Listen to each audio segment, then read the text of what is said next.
meeting started. And so thank you guys for coming out tonight. It's a beautiful, beautiful Monday evening. Hope you guys enjoy your meal. If everyone could start by silencing their phones. Hey, Mike. Mike! Is your phone on silent? Is your phone on silent? My phone? Yeah. No, better. Okay. That's better. Yeah. Even better. We're coming, Mike. All right, so if you guys can start by making sure your phones are silent, so we're going to start with our first thing tonight is our vendor from JD Print. So please help me welcome Kristen up here to tell you about what they do. Thank you.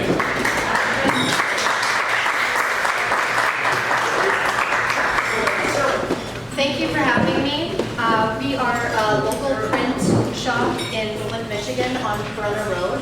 And I brought a couple products on the table for you guys to take a look at if you get a chance to walk by.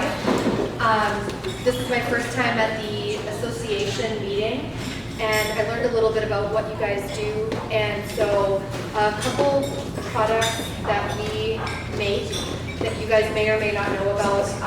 We do a lot of in-house items for laundry rooms, restroom signs, fire extinguisher signs. So if you guys have maintenance staff that are needing things, pretty quickly, or need them available, we have those and have the ability to print them. You can include property logos. You can include your property address information if you need to have those, because we do all the custom printing in-house. A couple other things that we're known for are some corrugated signs. I brought one kind of in a cool shape today. Bernard Drew, who's from Keller Williams, referred me here to you guys in your organization, so I figured that I don't know if there's any other realtors in the room, but we do the corrugated signs, and these come in really handy. They're quick, they're small. If you have rental incentives, vacancies, you need to fill some spaces. Again, we have an artwork department.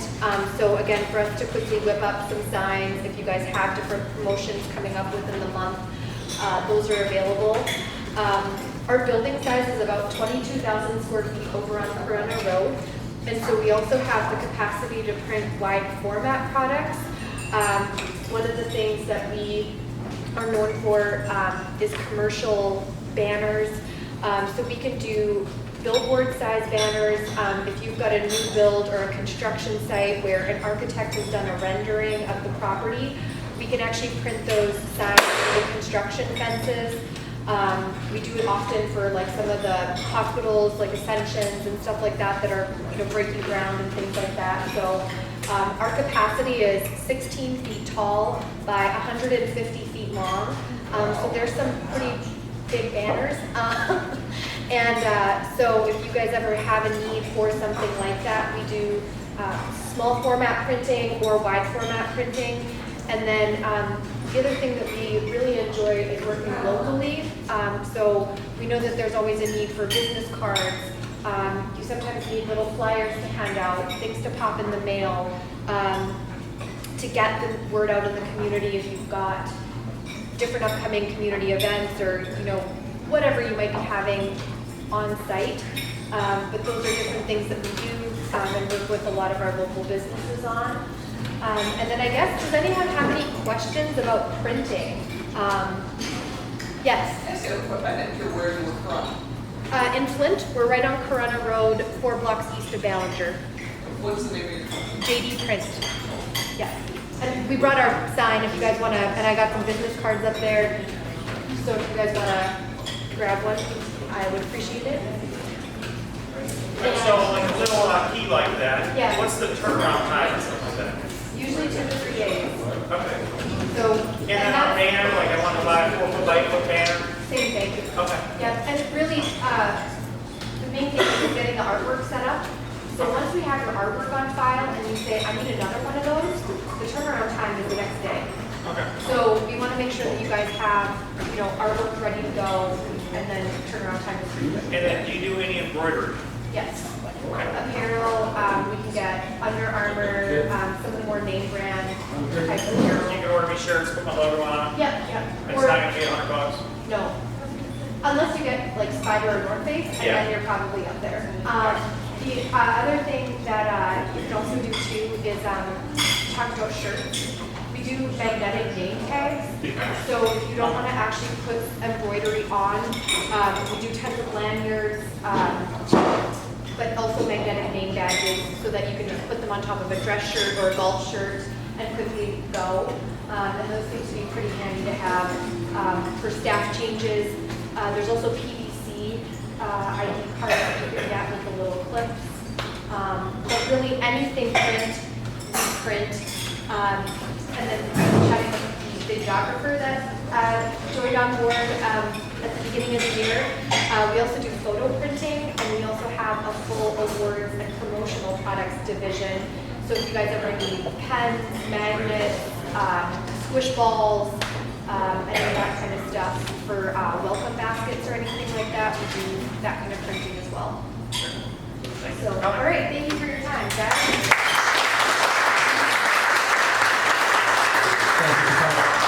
So our main speaker tonight here is Kyle, and he's got to be out here by 7:30. He's from Legal Services News for Mission, so please help me welcome Kyle.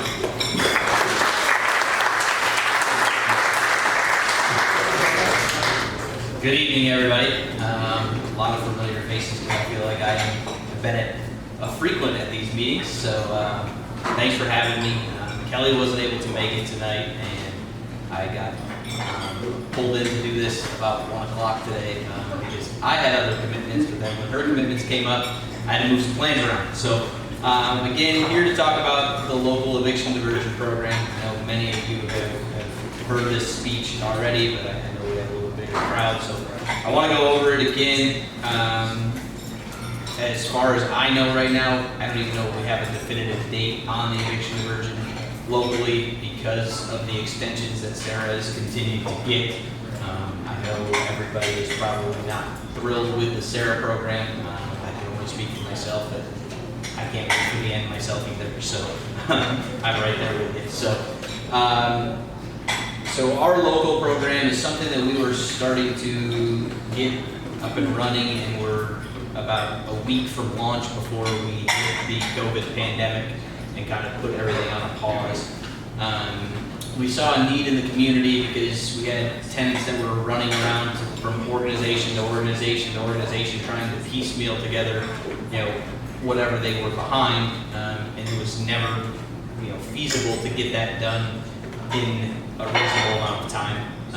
So our goal through the continuum of care in Genesee County was to put together an eviction diversion program modeled after some other counties in the state that have had successful programs, and trying to get landlords and tenants participating in the program and tenants to actually be able to meet in one location and get assistance from multiple programs and leave that meeting with a commitment instead of sending them to DHS, then to Catholic Charities, then to G-Card or wherever it may be to get assistance. And we can have those funders all in the room. One of the big questions that always comes up is this something that's going to be kind of mandatory or compulsory like the SARA program? It is not.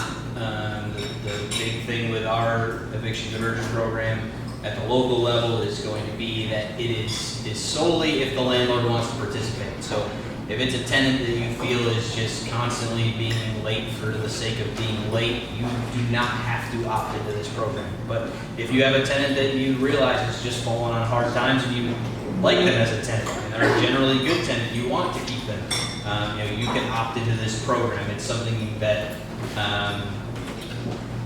you'll have a landlord statement that will essentially get served or completed along with your demand for possession that will let them know that, hey, I'm a landlord and I'm willing to participate in this program.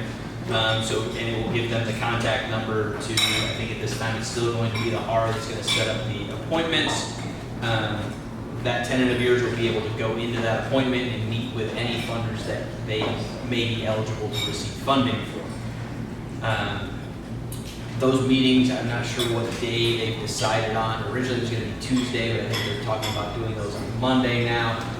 But that tenant will be able to show up to that meeting either in person or by Zoom and when they leave that meeting, be able to have an actual letter of commitment from the funders that are going to help them. So when they leave that meeting, they should be able to have a letter that says, you know, organization A is going to give 500, organization B is going to do 1,000.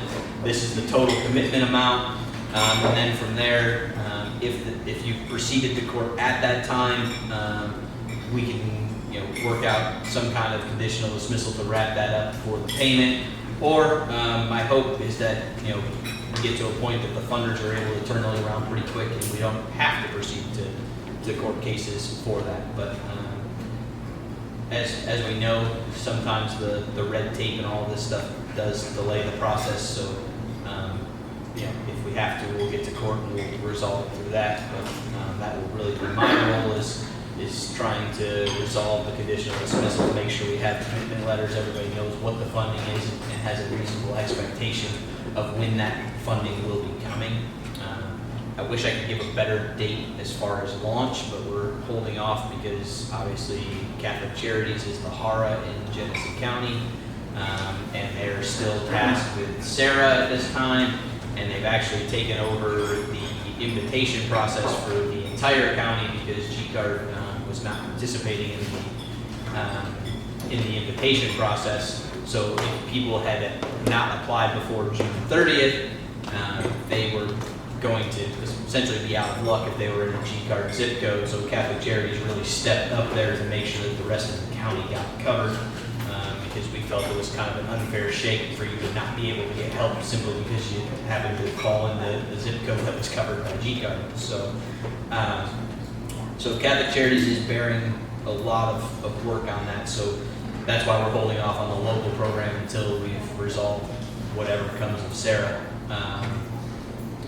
So I know I'm going to probably have a ton of questions, so I have a little bit of time. So I will open that up to you guys. I got about 15 minutes. I'm happy to answer what I can. Go ahead. Where is the funding coming from? And do you have the funding at your disposal in a bank account, or do you have to go to the funder and like a mortgage underwrite? So it will be coming from the organizations. So who is the organization? DHS, I'm sure as the HARA, Catholic Charities will have new earmarked funds at that point that they've traditionally had as the HARA One Stop in Genesee County. Wellness has AIDS funding. We have veterans funding for through SSVF. I know G-Card has historically had funding, but I don't know if they have it right now, and I think we'll get a clearer picture kind of when Sarah ended, because Catholic Charities and G-Card really had to go into focus mode with all of the Sarah funds going in that I don't even think they're really aware of what their additional funds are. But I think everybody in this room, if they've gone through a non-payment case, has probably had a tenant at some point that has said, hey, I'm trying to get help from these organizations, and then you're kind of just left sitting there with a judgment or whatever for 10 days, and they're trying to chase down DHS, chase down Catholic Charities, chase down the veterans funding. The hope of this is put them all in the room so when they leave, you will actually have a letter that says, we're going to pay this, and you'll have this by X date. Well, that's where I'm kind of getting lost at. In other words, take Catholic Charities. You're right, they would help some people. They probably were funded by the federal government in some way, shape, or form to start out with it, as were most of the other people you named, from the veterans on down. It all comes back from money given by the federal government. But who actually is saying we will stand behind this commitment? Is it your organization, or do you go to Catholic Outreach and wait for them to give you the organization? How much bureaucracy is involved in this? I mean, I think it's going to be much less red tape than the Sarah program, because the funders individually, essentially once they get those funds, they're able to make the determination. There are still qualifications and requirements, but unfortunately at the federal level with the Sarah program, they basically put nationwide blanket requirements across the board with all of the documentation, where the local funders, once the government gives them that grant for $400,000 or whatever it is for the year, essentially they're told these are the requirements of where you can spend it, but they're allowed to kind of control that a little bit closer instead of having to go through, as you would say, the bureaucracy of the federal level. So. And that's one of my big things that we've been in the meeting is pushing, because I know the SARA program has been taking so long, is that I want to be able to have a tenant walk out of that meeting with not only commitment amounts, but also a commitment date. Because right now, we can't even get essentially a commitment, and that's been one of my biggest frustrations with Sarah, because I would imagine the vast majority of you in this room, if I could at least get a commitment from Sarah that says, hey, it's going to take us 6 weeks to get through all the paperwork and actually cut the check, but we've determined that they're eligible for the $2,500. I would imagine most people in this room could probably be a little more patient and say, hey, okay, we've got a commitment and we know it's coming. But right now, you don't even find out what they're eligible for until essentially the check comes. So that's one of the things I've really been pushing. Well, there's some harm done there, because the landlord wants to be paid, or he wants to get rid of this tenant. And the judge says, well, I don't want to get rid of this tenant because he's got ceremony coming. I mean, all of a sudden, there's all these roadblocks that we never had pre-pandemic. And we're not even on the quick path that we were on evictions, where you file, got a court date in 10 days, judge gave you 10 days, they pay their rent. Oh, I mean, we're so far. Absolutely, I don't want to digress into a Sarah complaint fest, because we could be here until midnight. And I would join right in with you, because I'm not happy with the way the program operated either. I'm asking everybody here to, if you have a tenant that you truly do think is a good tenant and you want them to get help and stay, I'm asking that you give the local program a shot once it's up and running, and at least allow us to try and prove that we don't have to be like Sarah. The real issue is, if not to complain about Sarah, but if you're going to do what every other program does, say, okay, on this date we're going to give you money. So here they're late, they're 2 months behind right now, and then 6 weeks we're going to give you money. And our society, they just don't want to pay for those 6 weeks. So then when we do get the check, we're 6 weeks behind from that, and now we got to start all over again. Well, I don't want nothing to do with you guys if that's the way that program's going to run out too. So if you can solve that, if you can solve that problem, and I think that's what I just spoke to, though, is that I want them to be able to leave with a commitment letter. So when you leave with a commitment letter, you will know. If I walk out of the room and this says, hey, this isn't going to be paid until September 30th, then we know that September has to be included in that. That doesn't do anybody good, even though it's August 8th, if they're telling you it's not going to get paid till September, if September's not included, because, like you said, there's 6 months. So that's why I have stressed in our meetings with the COC that this is what needs to be addressed. We need to have these amounts, we need to have a set pay date, so that these concerns are alleviated. Trust me, since the pandemic started, I've probably done 1,500 to probably 2,000 landlord-tenant cases. I see it week in, week out. I wish I had an answer. I met with Judge Marsh personally 2 weeks ago, and one of the things I said to her is, I wish we could have at least a commitment, because then you know when this money is when the check's going to be cut, what the amount is. Right now, essentially, everybody's in the dark until the check shows up, and that's not a good program for, frankly, anybody. Because I can't tell you how many tenants I have tell me, they're like, oh, well, I applied for this in March, and now they just approved me, and I assumed they were going to pay it all, but now they're telling me they're only going to pay 3 months, and the tenant's like, crap, what do I do? So a lot of the programs have fortunately left everybody in the dark, and it's not been good. So my push with the local is to be as transparent as possible, so that people walk out of that meeting before we ever even hopefully step into a courtroom, knowing this is the funding that's available to them in these amounts to be paid by this date, and resolve the matter. Unfortunately, a lot of that's going to come down to the funders and when they can commit to that. Those aren't questions that I can ask. It's something that I've asked Kelly, is if we can try and get someone from those funding organizations to come speak to you guys about what types of funding they actually have, because I don't know that I would do it any justice to sit and talk about the eligibility requirements for a numerous amount of funders, because I would probably miss something or leave something out. So I think it would be a good opportunity for them to come speak to you and say, hey, I'm from whatever, and these are the requirements. We can pay up to 3 months. You know, the person has to make less than this amount of money or what have you. So. Yeah, I was just gonna say, when you have those meetings, will you know ahead of time that these people qualify before you're sitting at the table trying to get the funding? Yes, so essentially how it would work is you would say, look, I'm willing to do this program as a landlord. They would contact the HARA. The HARA does like an initial screening to find out, hey, this person is HIV positive, so they might be eligible for wellness funds. You know, this person is a veteran, so we better make sure that the veteran people are at the table.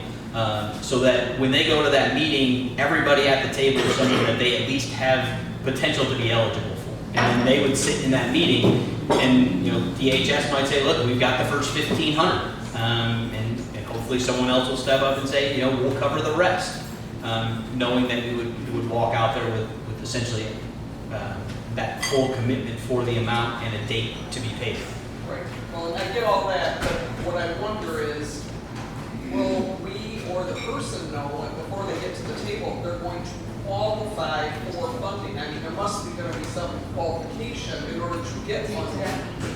Yeah, to that meeting, I mean, you're gonna fund them if they aren't gonna qualify as seniors, but they will, and then they find out, because like right now with this. So there's such a breadth of organizations with resources that I think most people that are in that situation are going to qualify for at least something.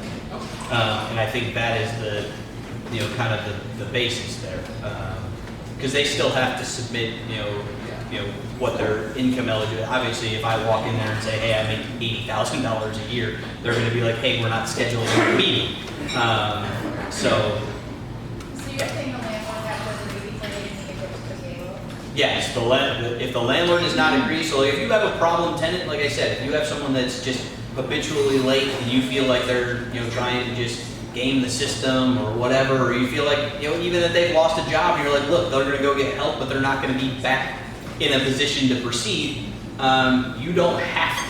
The program is completely voluntary. The purpose would be more so is, you know, you have a good tenant that's been on time all the time, they've got kids and a family, they always try and, you know, and something awful happened and their, you know, car blew up and they had to spend some money to fix their car, and you're like, look, I want this person to stay because they're good. You know, that's what we're trying to target.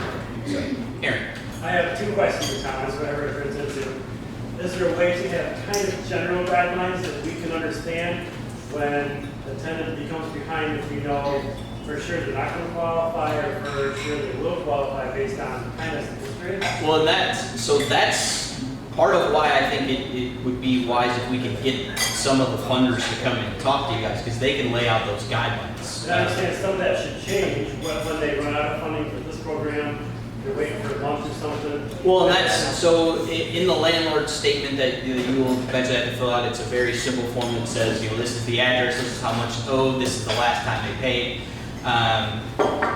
It asks for like a 6-month ledger, but that's because I believe one funder only will do up to 6 months. But there's other funders that will only do up to 3 months. So that's why I think, you know, it would be good to have those funders come and speak to you guys, and they could probably bring something as far as materials as well that say, these are our requirements and these are who we can help. Is there a way to consolidate those kinds? You're going to be talking to them well before they come here, right? So the HARA will talk with them as just like an initial screening. I mean, you and Kelly as In terms of talking to the funders?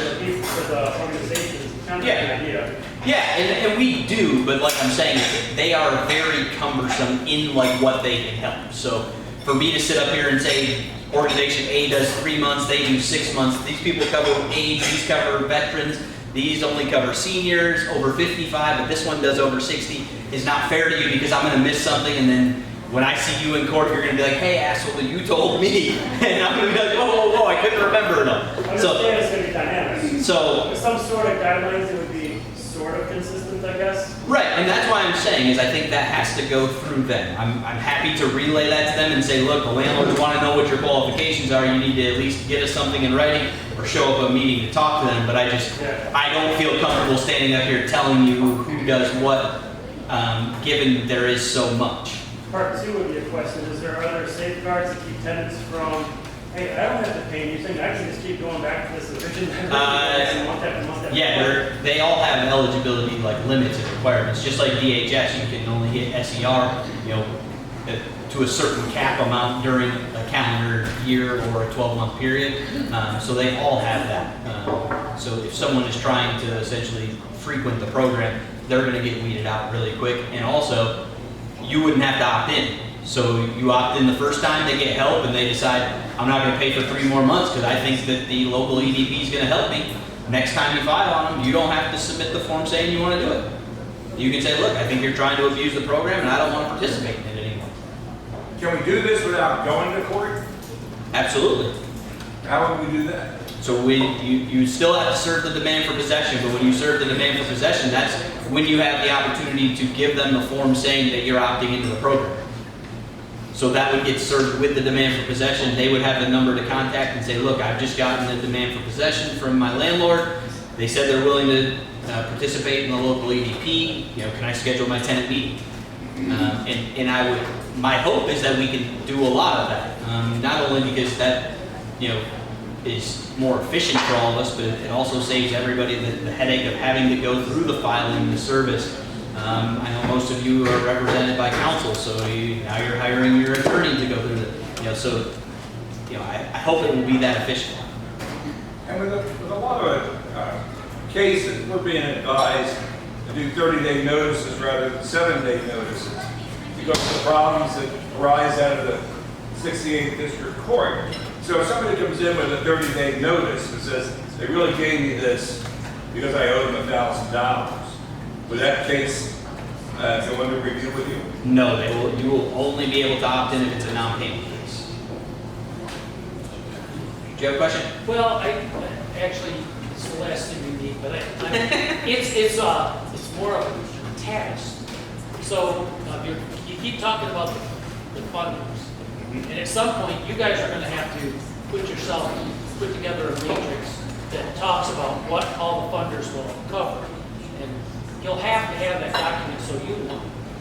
And let's just say that once you guys have a document like that, maybe share it with the organization, because that way I could look at a document and go, okay, yes, all might qualify for that.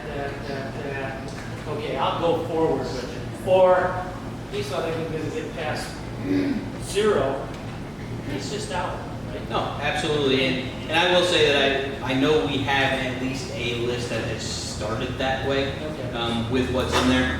Like I said, as of 1:30 today, I thought that I would be running my other errands right now. So, It's just a suggestion. No, and like I said, when I told Aaron that I would try and get back to them and say, look, we need to put something together so that we're aware of what these requirements are. And I think that benefits the funders as well, so that we're not sending people to them that very well may not be eligible, because then that's just a waste of their time having to field calls going, you don't meet any of these criteria, so no one can help you here. So no, that at that point is well received.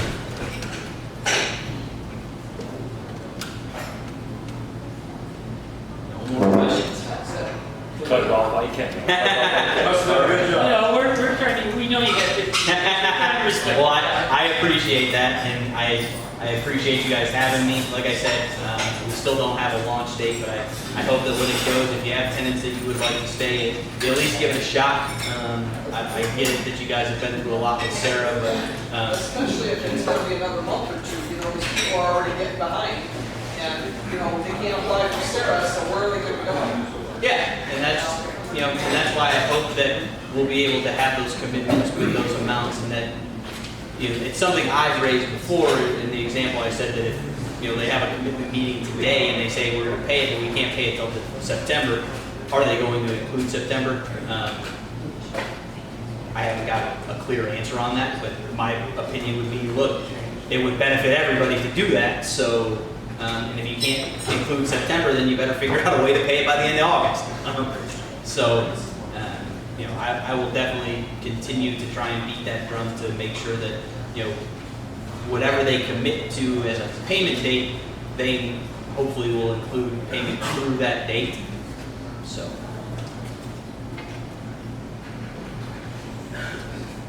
I was advised up here to take advantage if there were no more questions. So with that, thank you everybody.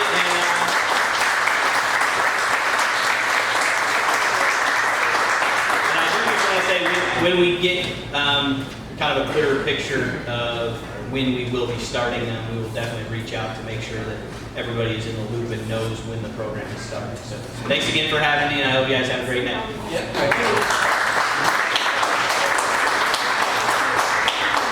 Thank you for coming out tonight. Thanks, guys. Have a good night. Safe Get travels. right out the door. Bye. He said 7:30 and it is 7:33, he's late. All right, so my last announcement of the night, well, I got two announcements. The next meetup is going to be August 25th, and that's going to be at Rogero's on Corona Road, which is the old Bubba's, if you guys remember that. So down there, and which is a great restaurant. My wife and I, our third date was there. I paid the first 2 dates, and then they brought the bill at Rogero's, and I knew it was super cheap because I ordered for us. And they brought the focaccia bread. We both ordered waters because when I was dating my wife, she wasn't allowed to order a pop because it was a ripoff. And I'm like, all right, she will have 2 pizza squares with pepperoni, and I will have 2 pizza squares with pepperoni.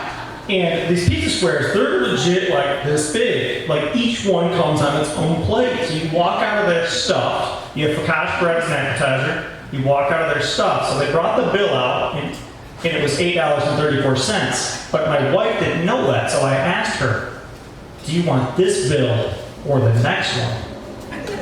And she said, well, how much is this one? And I slid across the table. And she goes, I'll take this one. The next bill after that was Red Lobster in Lansing. She just keeps winning.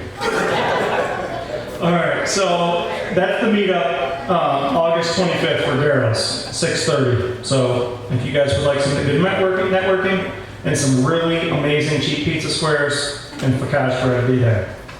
The pops are rip-off. All right, so the next big announcement, which we're super excited about, it's going to be our first speaker that we brought in really since COVID's happened, and it's Mr. Landlord. I don't know if anybody in the room knows who Mr. Landlord is, but he's been a national speaker for almost as long as Henry's Own Houses in Flint. And the guy really comes with some really amazing insight and really cool knowledge. And so we're bringing him into town on October 10th. And our initial plan of where to host that meeting is not going to be here because we're anticipating more people show up. Is going to be the Elga admin building that they just built, the brand new, like 3-story, beautiful glass office building that's off of Hill Road in Grand Point. So I don't know if you guys have seen them build that building. If you're driving on Hill Road, it's the big, gorgeous glass modern building built back there, and that's where, as of right now, tentatively planning to host that. So it's Mr. Landlord on October 10th. So please put that in your calendar for probably our best meeting of the year. Does anybody have any other generic questions, real estate related questions that they'd like to ask me or any of the other board members in the room before we call the meeting to an end and do 50-50? Is anybody having any luck with the Sarah program? Yeah, how is the Sarah program? Yeah, we're getting it, it's just trickling in. Yeah. Okay. Aaron? We're open to speakers for September, so if anybody's got anybody or any position or organization you're looking to hear from, let me know. And that's Aaron, he's our VP, and Aaron organizes the speakers for every meeting. So we can give Aaron a big round of applause because that's one hell of a shit round.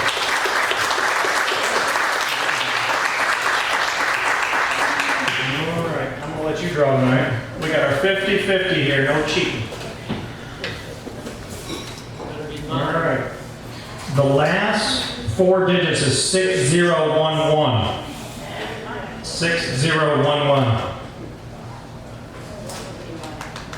All right, any takers? She's looking for a ticket. All right, So, I won a raffle the other day, and when the tickets aren't this size, this really works well. And I learned this from someone who ran raffles all the time. So they take the ticket and they fold it like this, in half, and then you fold the ticket back like this.